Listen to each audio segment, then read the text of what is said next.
Quero falar da profunda admiração que tenho por um homem chamado Lucas, o Dr. Lucas da Bíblia. Ele era um médico. O apóstolo Paulo o chama de o médico amado. Este homem é um herói sem rosto, né? Uma daquelas pessoas que aproveitou bem a sua vida, investindo na eternidade.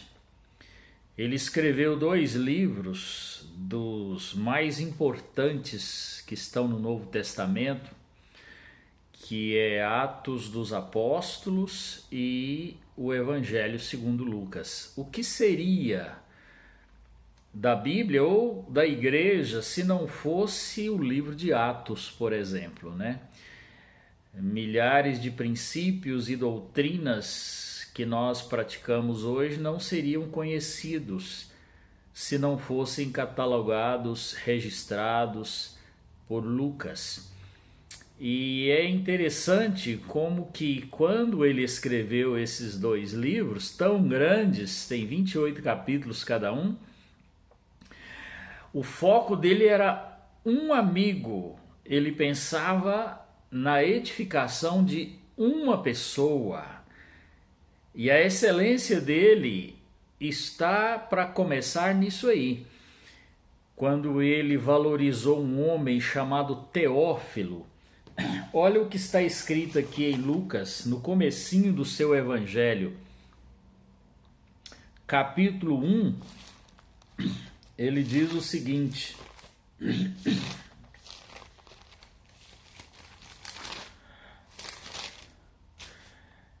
visto, primeiro versículo do capítulo 1, visto que muitos houve que empreenderam uma narração coordenada dos fatos que entre nós se realizaram, conforme nos transmitiram o que desde o princípio foram deles testemunhas oculares e ministros da palavra, igualmente a mim me pareceu bem, depois de acurada investigação de tudo, desde sua origem, dar-te por escrito, ó excelentíssimo Teófilo, uma exposição em ordem, para que tenhas plena certeza das verdades em que fostes instruído. Então, qual era o propósito de Lucas? Escrever para um amigo, e o desejo dele era apurar bem os fatos, e ele fala que fez uma acurada investigação.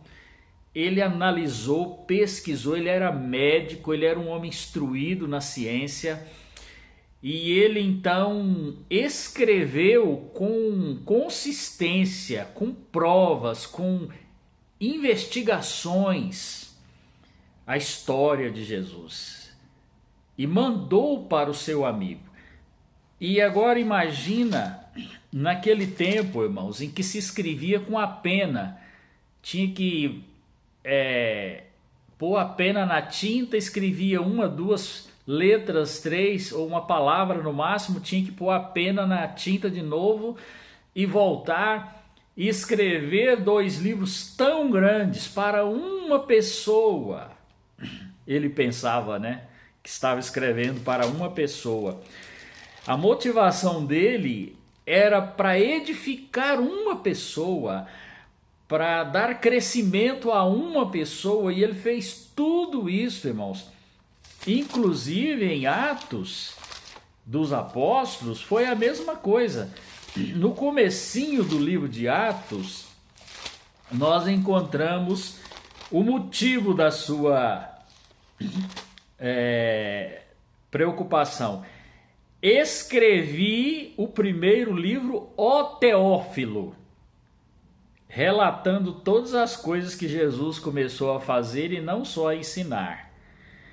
E aí ele continua a história falando para o seu amigo Teófilo. Primeiro ele narrou toda a história de Jesus no livro de Lucas.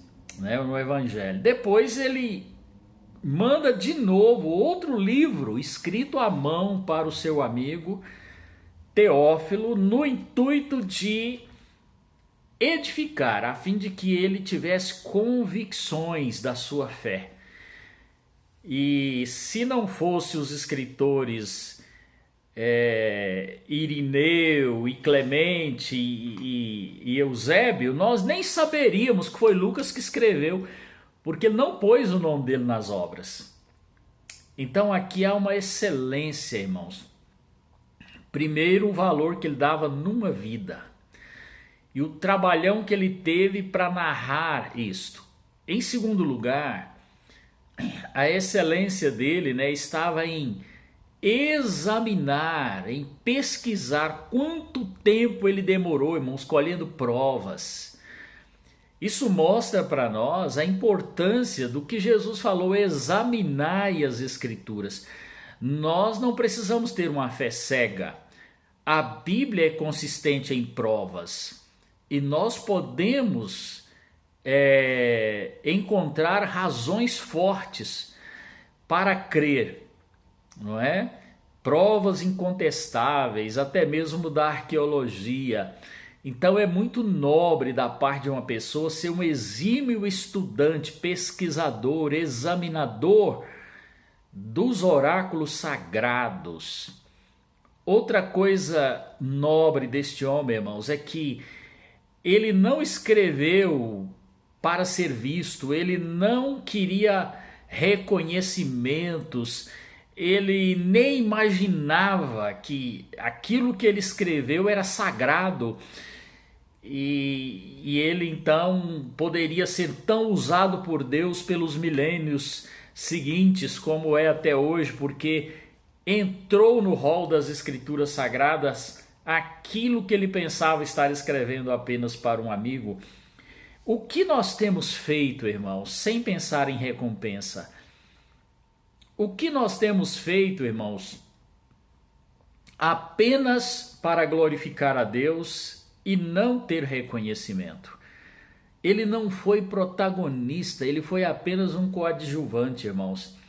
Nós precisamos ser servos sem ambições de querer aparecer, de querer elogios, de querer reconhecimentos, de querer os direitos, digamos, não é? Isso aqui foi eu que falei, isso aqui é autoria minha. Ele não ligava para isso, irmãos.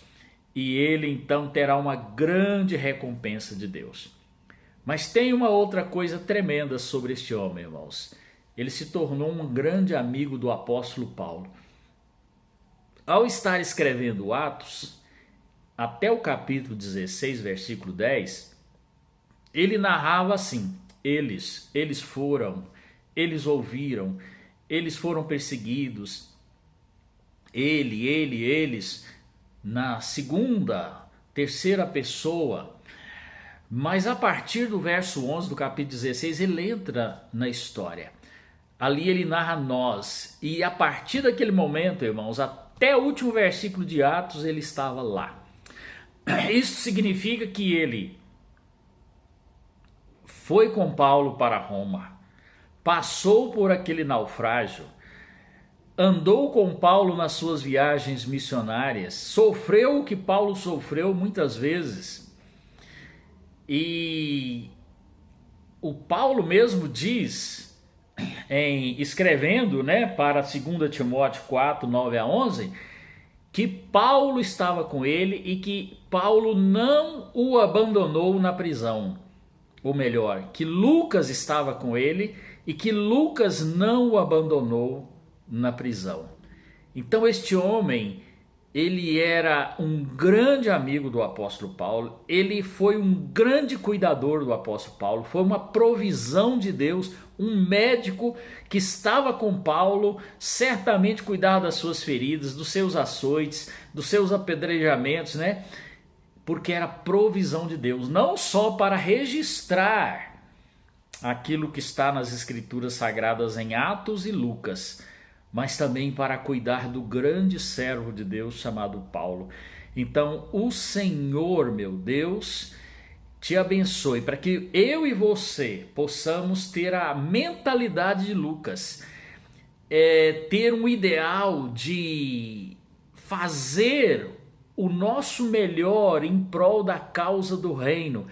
Imagina tudo que Lucas largou na vida, irmãos, para se dedicar ao serviço do evangelho, para se dedicar ao auxílio do apóstolo Paulo, para ser um homem que marcou a história, que registrou aquilo de mais sagrado que existe, que é a palavra de Deus através dele. Que nós possamos aprender com Lucas, irmãos, o valor das amizades, ter amigos de verdade, pessoas por quem nós nos sacrificamos e nos entregamos a servir. Como é esse negócio na sua vida? Você serve alguém? Você ajuda alguém? Você se empenha por abençoar alguém? Você segue alguém que tem chaves de Deus na mão para abrir portas? Olha, este homem tinha visão, ele teve discernimento, ele entendeu o valor de Paulo para a história, para o evangelho, aderiu-se a ele, juntou-se a ele, pagou um alto preço pela vida de Paulo.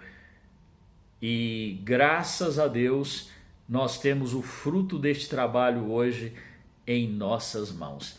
Então este homem foi excelente, irmãos. E nós precisamos aprender com a excelência de Lucas. Amém?